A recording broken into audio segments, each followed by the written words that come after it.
Lo sadar nggak? Setiap kali lo gagal, setiap kali lo nyerah, setiap kali lo bilang nanti aja, itu bukan karena orang lain, itu karena diri lo sendiri. Lo nggak kalah sama dunia, lo kalah sama rasa males lo. Lo kalah sama ego lo kalah sama lo sendiri. Dan parahnya, musuh ini nggak kelihatan. Dia ada di kepala lo. Dia bisikin hal-hal yang bikin lo percaya kalau lo nggak sanggup. Padahal, yang bikin lo gagal bukan kurang kemampuan, tapi kurang kendali atas diri sendiri. Lo bisa ngalahin siapapun di luar sana. Lo bisa kerja keras, lo bisa belajar sampai pagi. Tapi kalau lo nggak bisa ngatur pikiran lo sendiri, semua itu percuma. Gue pernah ngerasain itu. Gue berjuang keras, tapi setiap kali mau mulai, ada suara di kepala gue yang bilang, "Udah, besok aja. Ngapain maksa? Toh nggak bakal berhasil juga." Dan lama-lama, gue sadar, itu bukan dunia yang repotin gue. Itu gue yang repotin diri gue sendiri. Kebanyakan orang gagal bukan karena mereka lemah, tapi karena mereka nggak bisa bedain antara keinginan dan kenyamanan. Mereka mau sukses, tapi mereka nggak mau nggak nyaman. Padahal, semua kemenangan butuh rasa nggak nyaman dulu. Dan disinilah semuanya mulai. Kalau lo mau menang lawan dunia, lo harus mulai dengan ngenalin siapa musuh sebenarnya. Lo nggak bisa ngalahin musuh yang nggak lo kenal. Dan musuh terbesar lo adalah ego yang nyamar jadi suara lembut di kepala lo. Dia bilang, "Lo udah cukup kok. Lo capek, istirahat dulu aja. Ngapain terlalu ambisius?" Kedengarannya logis ya. Padahal itu jebakan. Ego lo itu pengen lo aman. Dia pengen lo tetap nyaman.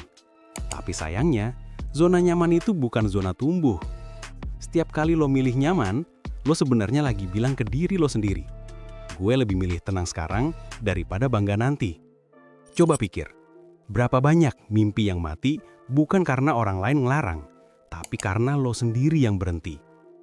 Nah, setelah lo sadar siapa musuhnya, pertanyaan berikutnya adalah, gimana caranya lo bisa ngendaliin diri lo sendiri sebelum ego itu menang lagi? Kesadaran kedua, itu kemampuan buat ngeliat diri lo dari luar. Kayak lo lagi nonton diri lo sendiri dari jarak jauh. Misalnya, lo sadar lo lagi males, tapi lo nggak langsung nurut sama rasa malas itu. Lo observasi, lo tanya, "Oke, kenapa gue malas? Gue beneran butuh istirahat atau gue cuma cari alasan?" Itu latihan. Latihan buat ngambil kendali balik dari otak lo sendiri. Karena jujur aja, otak kita tuh licik. Dia pinter banget nyari alasan buat ngelindungin kita dari rasa sakit. Padahal, di balik rasa sakit itu, ada versi diri lo yang lebih kuat nunggu. Lo harus bisa ngelawan autopilot itu. Harus bisa bilang, "Gue denger lo. Tapi kali ini, gue tetap jalan." Dan pas lo udah mulai sadar kayak gini, lo bakal nemuin satu hal penting. Kesadaran doang nggak cukup. Lo butuh sistem yang ngedorong lo tetap konsisten. Karena kalau lo ngandelin niat doang, lo bakal balik lagi ke lingkaran yang sama. Masalah banyak orang adalah setiap kali gagal, mereka ngerasa jadi pecundang. Padahal gagal itu cuma data, feedback, petunjuk kalau ada yang perlu diperbaiki. Lo nggak kalah waktu gagal. Lo kalah waktu berhenti nyoba. Jadi, mulai sekarang, setiap kali lo jatuh, tanya ini ke diri lo. Apa yang bisa gue pelajari dari ini? Bukan, kenapa ini terjadi ke gue? Itu bedanya orang biasa sama orang yang tumbuh. Yang satu sibuk nyalahin, yang satu sibuk ngembangin. Dan pas lo udah mulai bisa melihat kegagalan sebagai data, bukan drama, lo akan punya kekuatan baru. Lo nggak butuh tepuk tangan buat terus jalan. Dan ini masuk ke tahap terakhir. Tahap yang cuma orang kuat yang bisa jalanin. Gue tahu, ngomongnya gampang, ngejalaninnya susah. Tapi dengerin, nggak ada satupun orang hebat yang lahir tanpa perlawanan batin. Lo kira orang sukses itu nggak pernah malas, nggak pernah pengen nyerah? Sama aja, bedanya mereka nggak nurutin rasa itu. Mereka tetap jalan meski nggak pengen. Mereka tetap bangun meski capek. Mereka tetap percaya meski belum lihat hasilnya.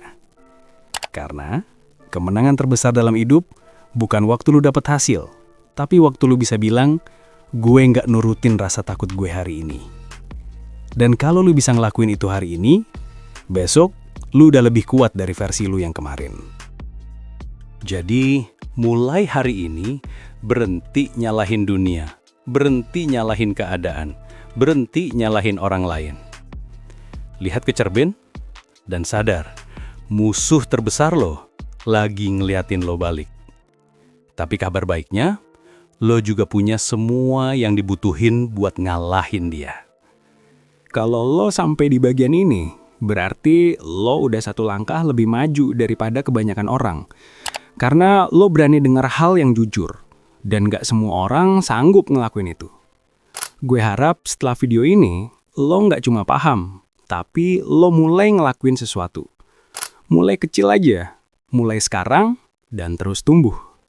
Sampai ketemu lagi di video berikutnya. Jaga semangat lo, lawan egonya, dan terus menang atas diri lo sendiri.